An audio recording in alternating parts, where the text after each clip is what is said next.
Assalamualaikum warahmatullahi wabarakatuh. Saya Siti Nur Aziza akan menceritakan sedikit tentang tokoh-tokoh perempuan potensial yang terbukti dapat memperjuangkan dan mendapatkan keadilan gender. Yang pertama, pada tanggal 21 April 1879, Indonesia kehadiran seorang anak perempuan yang kelak menjadi sumber inspirasi bagi jutaan orang. Ia tidak hanya menginspirasi kaum Hawa, tetapi juga memberi ilham bagi kalangan Adam tentang perjuangan. Anak perempuan yang tumbuh tangguh itu kemudian dikenal sebagai Raden Ajeng Kartini, seorang wanita kelahiran Jepara dari seorang ayah bernama Raden Mas Adipati Aryo yang merupakan Bupati Jepara kala itu. Sementara ibunya bernama M.A. Ngasirah yang juga merupakan keturunan dari tokoh agama di Jepara yang disegani, yaitu Kiai Haji Madirono. Terlahir sebagai keturunan bangsawan, tentu hidup Kartini jauh dari kata susah. Layaknya anak dari keluarga kaya, hidup Kartini tercukupi secara materi. Bahkan ia mampu mengenyam pendidikan di sebuah sekolah elit bernama Europisi Lagere School (ELS) hingga dia berumur 12 tahun. Namun, keinginan Kartini melanjutkan pendidikan di sekolah yang sama dapat pertentangan sang ayah karena usia Kartini sudah menyentuh 12 tahun. Maka sebuah tradisi Jawa, Kartini harus dipingit sebelum menikah, sehingga ia terpaksa menghabiskan waktunya di rumah. Meski begitu, keinginan Kartini mendapatkan asupan pengetahuan tidak menyusut. Sebaliknya, selama masa pingit itu dimanfaatkan Kartini untuk menulis surat kepada teman-temannya yang kebanyakan berasal dari Belanda. Dari kebiasaan itulah kemudian ia mengenal Rosa Abendanon yang sering mendukung apapun yang direncanakan Kartini. Tidak cuma menulis. Selama dipingit, Kartini menghabiskan waktunya dengan membaca literasi berbahasa Belanda, baik dalam bentuk buku maupun koran. Dari berbagai literasi itulah pola pikir Kartini terstimulus untuk lebih maju. Pada akhirnya, bacaan itu membuat Kartini remaja termotivasi untuk memajukan perempuan pribumi yang selama ini kerap dipandang rendah dan mendapat perlakuan diskriminatif. Sejak saat itu, Kartini memberi perhatian khusus terhadap persoalan wanita supaya mereka mendapat hak maupun perlakuan yang sama. Konsep emansipasi yang diusung Kartini itu memajunya untuk mendedikasikan perjuangan bagi kesetaraan wanita Indonesia. Perjuangannya itu kemudian ia lanjutkan dengan mendirikan sebuah sekolah wanita pasca menikah dengan Bupati Rembang pada 12 November 1903.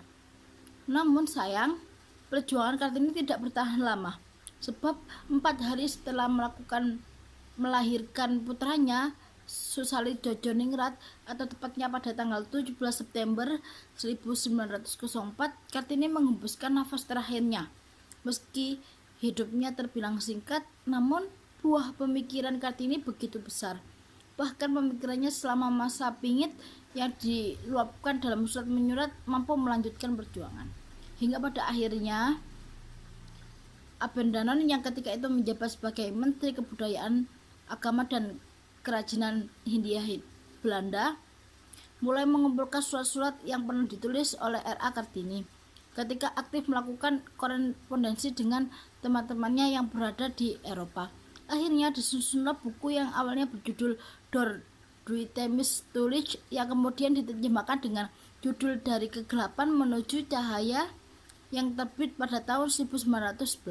Akan tetapi pemikiran-pemikiran Kartini dalam suratnya tidak pernah bisa dibaca oleh beberapa orang pribumi yang tidak dapat bahasa Belanda. Maka pada 1922, Balai Pustaka menerbitkan versi translate buku dari Abendanon yang diberi judul Habis Gelap Terbitlah Terang, buah pikir dengan bahasa Melayu. Buku ini kemudian banyak mengubah pemikiran masyarakat Belanda tentang wanita pribumi.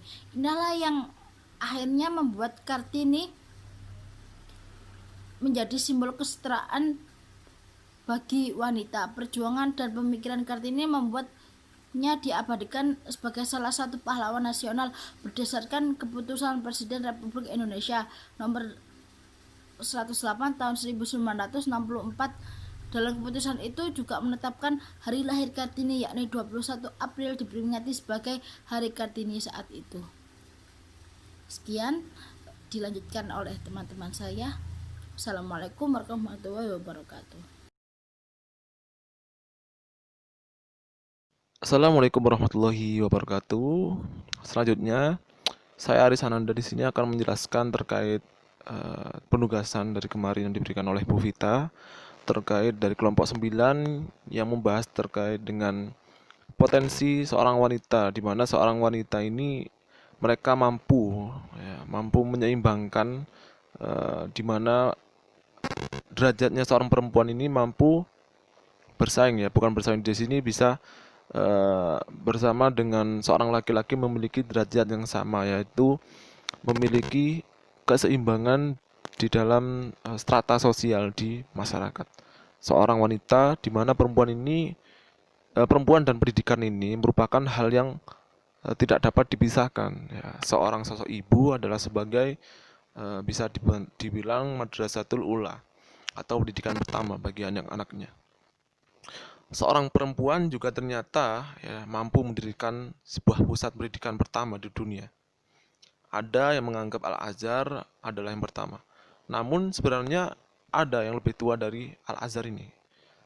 Namun uniknya adalah pendiriannya sebuah universitas, ya, bisa dibilang universitas ini adalah sesosok perempuan bernama Fatimah Al-Fihri, putri dari Muhammad Fihri, saudagar kaya dan sukses dari kota Tunisia yang kemudian bermigrasi ke Fez, Maroko, daerah Maroko sana.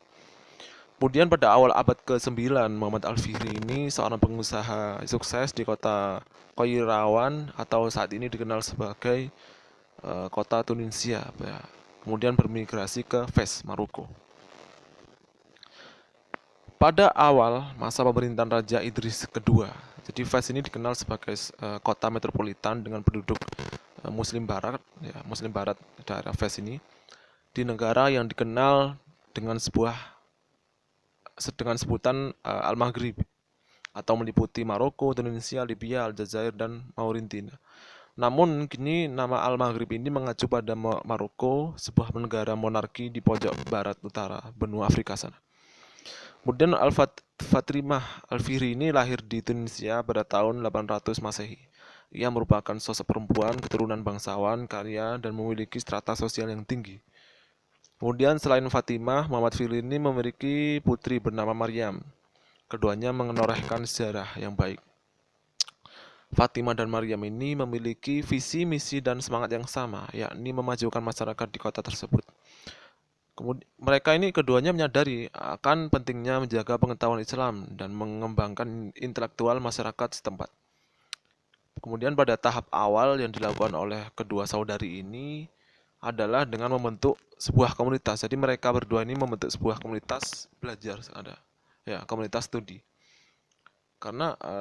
Karena keluarga Muhammad Al-Fihri ini dikenal sebagai saudagar kaya dan mengedepankan agama. Hal itu tertanam dalam diri Fatimah dan Maryam. Sepeninggalan ayahnya, kedua putrinya ini mendapatkan harta warisan, ya, karena mereka berasal dari keluarga bangsawan dan memiliki harta waris yang berlimpah yang cukup banyak. Nah, jadi kendati demikian, kedua saudari ini memilih untuk mewakafkan hartanya untuk membangun sebuah masjid. Ya, Maryam membangun masjid Andalus, ya, bisa dikenal dengan Andalus, dan Fatimah ini membangun masjid yang bernama Al-Qarawiyyin. Ya. Keduanya mengharap agar harta orang tuanya tersebut senantiasa bermanfaat dan pahalanya dapat terus mengalir. Kemudian Fatimah memilih untuk membangun sebuah masjid yang dinamakan Al-Qarawiyyin, terkenal juga dengan julukan Masjid Jami' Asy-Syu'ara. Sementara Maryam membangun Masjid Al-Andalus di Spanyol sana. Kedua masjid ini kemudian bertransformasi menjadi universitas yang kelak menjadi kiblat dunia pendidikan modern. Ya. Ramadan 245 Hijriah atau 859 Masehi, ya bisa dikenal gitu. Fatimah mendirikan Masjid Al-Qarawiyyin. Tidak hanya mendirikan, Fatimah juga ikut andil dalam pemilihan lokasi yang strategis sampai dengan arsitektur bangunannya. Fatimah memberikan seluruh hartanya untuk membangun masjid tersebut. Selain itu, Fatimah juga berpuasa selama pembangunan, ya, tirakat ibaratnya. Selama membangun masjid berlangsung. Sebagai bentuk tirakatnya ini, demi suksesnya pembangunan berlangsung selama 2 tahun, tepatnya dari 859 sampai 861. Kemudian pada tahun 861, Masjid Megah Al-Qarawiyyin ini berdiri dengan tegak dan kemudian beroperasional. Dalam buku catatan Guinness World Record, ya, catatan World Record pada tahun 1998, Universitas Al-Qarawiyyin ini ditempatkan sebagai universitas pertama yang tertua di dunia, ya, yang menawarkan beasiswa derajat. Pada mulanya, Al-Qarawiyyin ini melakukan aktivitas diskusi yang dilakukan di sekitar masjid. Ya, selain menjadi tempat ibadah, Masjid Al-Qarawiyyin digunakan sebagai tempat untuk membahas pembangunan terkait dengan politik-politik, ya, atau semacam lah itu. Di mana yang materi yang diajarkan dan dibahas adalah dalam sistem beragam, bukan hanya perihal agama saja. Ya, Universitas Al-Qarawiyyin ini seperti studi Al-Quran dan fikih, tetapi juga mengajarkan tentang tatanan bahasa, logika, kedokteran, matematika, astronomi, kimia, bahkan juga sejarah, musik juga, dan geografi. Universitas ini juga dianggap berhasil mengumpulkan risalah penting, kompilasi naskah disimpan di perpustakaan yang didirikan oleh dinasti Sultan Abu Marinid, ya, penguasa Anan. Ya, yang beberapa risalah antara lain Mutamalik yang ditulis pada tahun 795 Masehi, Ishaq bin Siraq yang ditulis pada tahun 883 Masehi, dan salinan kitab suci Al-Quran yang dihadiahkan Sultan Hamid Al-Mansur Ad-Daibi ke universitas tersebut pada tahun 1602.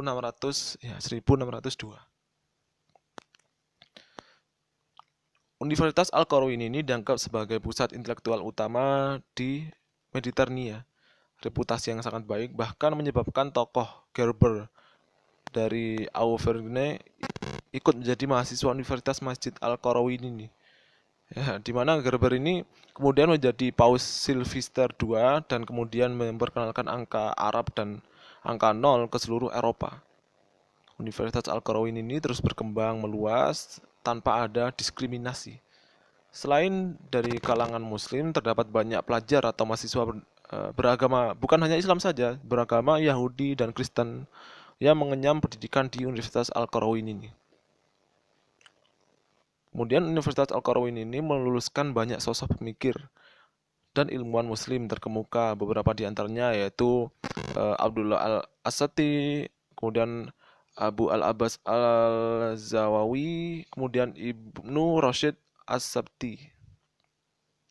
Kemudian masih banyak beragam ulama-ulama yang terkenal pada masa itu yang mengenyam pendidikan di Universitas Al-Qarawiyyin ini, yang tadi didirikan oleh sesosok perempuan yang bernama Fatimah Al-Fihri.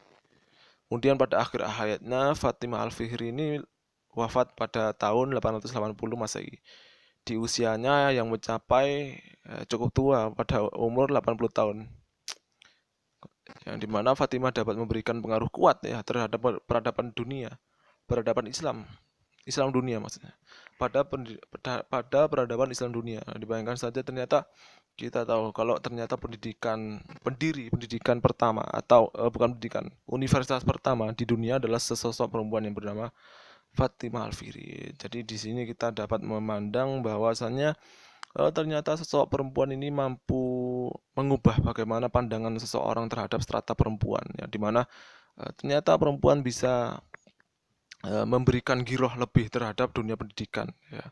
Bayangkan saja, ternyata kita baru tahu ternyata seseorang perempuan adalah yang mengawali didirikannya sebuah universitas tertua di bahkan dunia, ya, di mana sosok perempuan itu adalah sosok perempuan muslim, ya, Masya Allah, yang luar biasa. Kita patut teladani, di mana di sini nih Fatimah Al-Fahrimi ini memiliki kontribusi yang lebih terhadap dunia pendidikan, ya, dan mampu mengubah cara berpandang kita terhadap sosok perempuan. Nah, ini kita bisa mengambil hikmah dari sosok perempuan Fatimah Al-Fihri ini.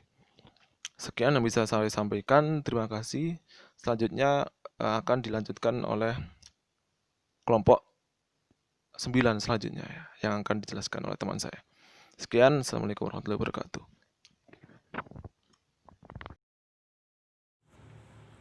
Baik, yang selanjutnya yaitu Malahayati. Malahayati ini adalah seorang panglima perang Kesultanan Aceh yang sangat tersohor pada saat itu karena dia mempunyai keberanian dalam melawan angkatan laut pasukan Belanda dan Portugis pada abad ke-16. Jadi Malahayati ini sangat mewarisi semangat juang dan kecintaannya terhadap angkatan laut karena ayah dan kakeknya dulu juga merupakan panglima angkatan laut dari Kesultanan Aceh. Kemudian Malahayati juga sempat mengecap pendidikan di Akademi Militer Ma'had Baitul Maqdis. Di sana pula ia akhirnya bertemu dengan seorang perwira senior yang kemudian mereka jatuh cinta kemudian menikah. Namun tak lama kemudian suaminya itu gugur pada saat melakukan pertempuran dengan pasukan Portugis. Rasa sedih ditinggal sang suami justru membuat Malahayati ini semakin bangkit dan berubah menjadi panglima angkatan laut pertama di dunia. Jadi dia sebagai perempuan, dia ini tidak ingin terus-terusan larut dalam kesedihan. Akhirnya dia semakin menumbuhkan semangat di dalam dirinya hingga pada akhirnya dia mendapatkan gelar panglima perempuan angkatan laut pertama di dunia. Armada yang dipimpinnya juga berisikan para janda yang ditinggal meninggal oleh suaminya karena suaminya meninggal dalam perang. Nah, armada ini kemudian diberi nama dengan Inong Bale. Hingga pada akhirnya semua anggotanya ini perempuan, ya.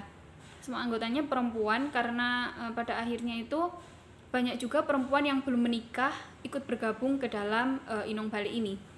Namun keberanian mereka tidak bisa diremehkan.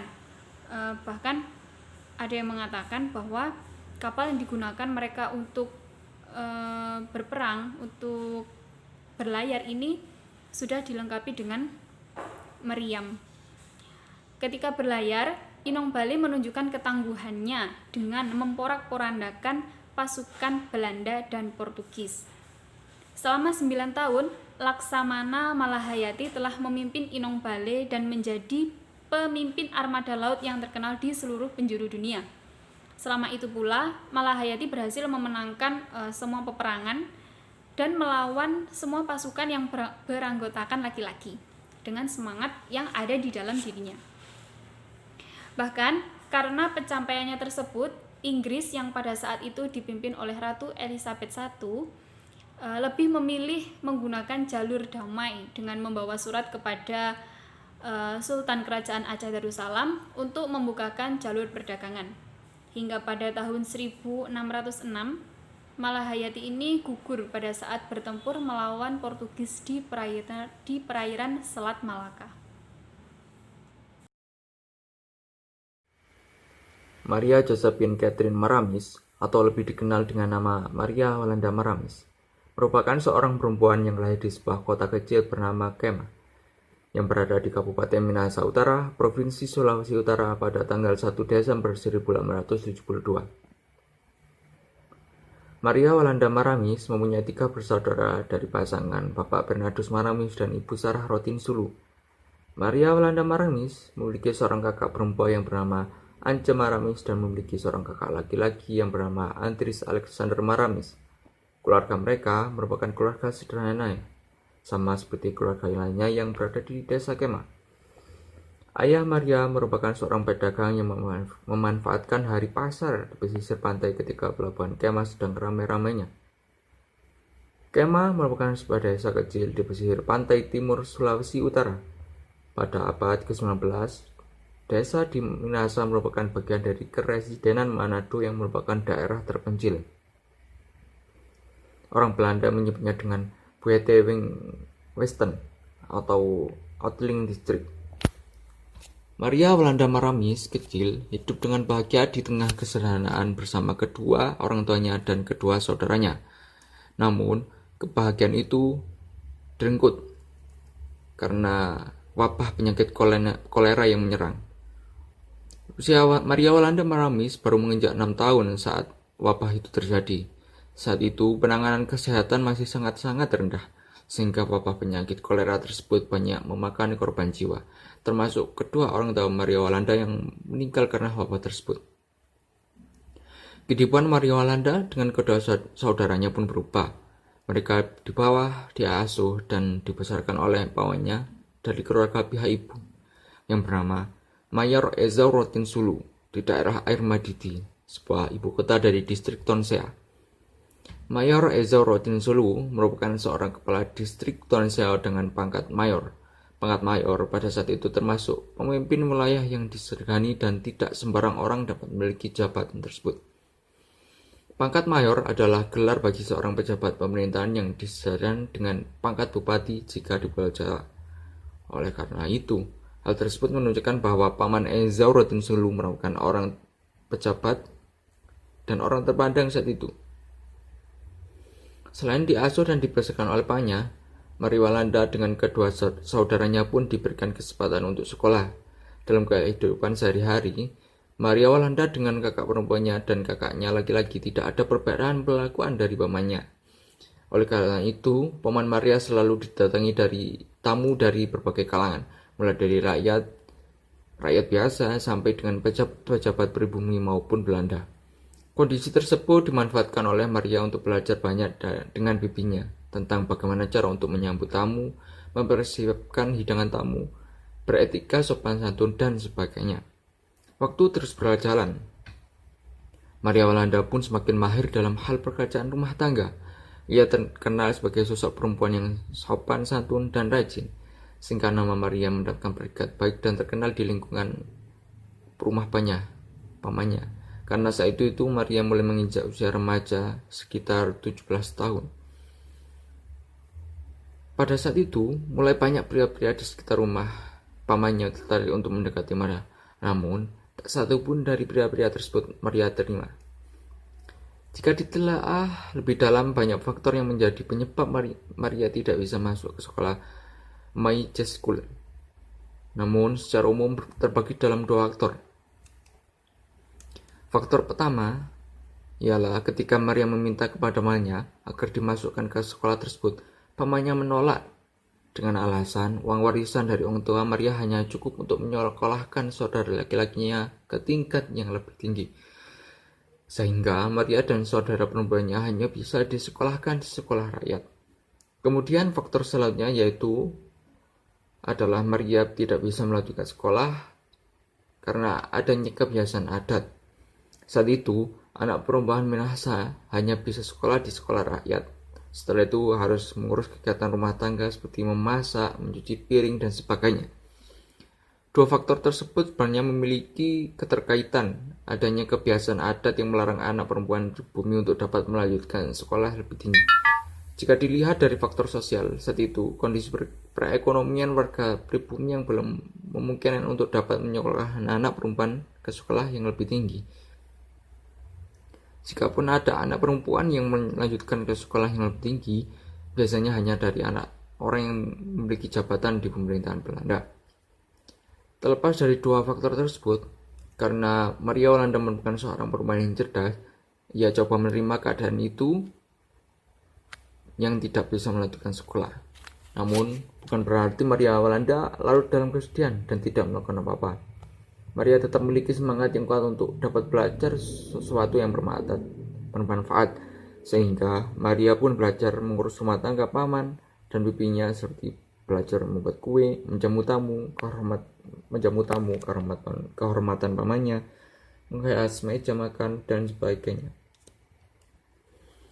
Maria Walanda Maramis merupakan seorang tokoh perempuan yang hebat di Minahasa, yang melihat betapa pentingnya pendidikan khususnya bagi perempuan sebagai pengatur utama sebagai sebuah rumah tangga.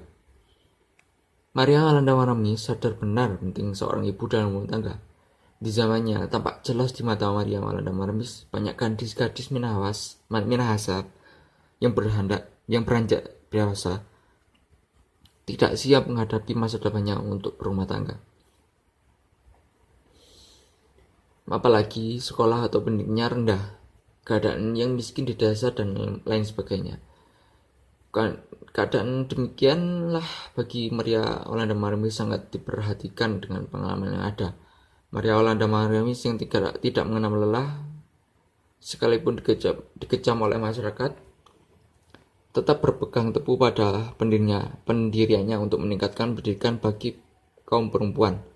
Alasan-alasan itulah yang mempercepat kesadaran Maria Walanda Maramis mempersiapkan cita-citanya untuk mengangkat kaum perempuan dari keterbelakangan, ketinggalan, dan kebodohan. Untuk mewujudkan hal ini, Maria Walanda Maramis mengambil langkah pertama, yaitu pada tahun 1917, Maria Walanda Maramis berhasil mendirikan suatu perkumpulan yang tujuannya memberikan tambahan pengetahuan kepada anak-anak gadis yang tidak dapat melanjutkan ke sekolah yang lebih tinggi. Perkumpulan tersebut diberi nama Percintaan Ibu kepada Anak Temurunnya atau disingkat PIKAT. PIKAT diperkenalkan masyarakat Minahasa dalam suatu rapat terbuka, dan setelah berhasil mendirikan sekolah PIKAT atau sekolah kerumah tanggaan tersebut, kesuksesan Maria Walanda Maramis dalam mewujudkan pendidikan bagi kaum perempuan di Minahasa ternyata tidak berhenti sampai itu saja. Maria Walanda Maramis berhasil menyalurkan PIKAT ke daerah luar. Pada abad ke-19 dan awal abad 20 di Minahasa, seperti di daerah Indonesia pada umumnya, masyarakat sedang masuk, dan pada zaman tersebut kemudian pemerintahan Hindia Belanda dengan segala tatanan politiknya, kehidupan barat sudah mulai memasuki daerah Minahasa dengan membuat peranan perempuan dapat hidup bebas dan tidak terisolasi, serta berhasil melakukan perubahan agama yaitu Kristen dan memperkenalkan unsur kemodernisasian melalui sekolah-sekolah yang didirikan untuk perbaikan kepada masyarakat. Hal itulah yang membuat Maria Walanda Maramis dipandang sebagai tokoh yang berpengaruh khususnya untuk kaum perempuan pada Minahasa.